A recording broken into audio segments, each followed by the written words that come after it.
In this video, I'm gonna talk about how to remove email account in Windows 11 and how we can do this. So let's get started.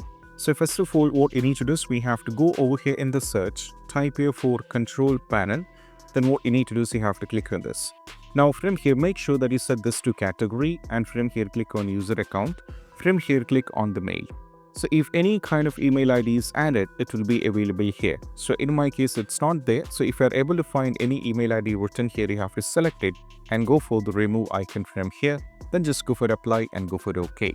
Now, if you're not able to see any email ID or you're not able to find it, then just click on the user accounts here. Now from here, click on manage another account. Now from here, these are the accounts in my case. So I have to click on add a new user in PC setting. That will take you to this.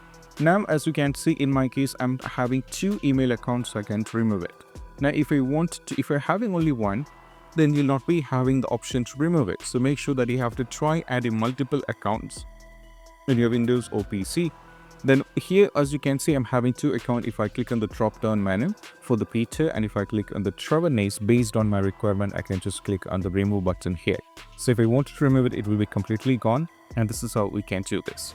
And also, apart from this, keep in mind one more thing, that if you go to the accounts, this audio is a good practice based on your requirement. If you go to the sign in option, now if you scroll it down, you can see there is an option called show account details such as email address on the sign in screen.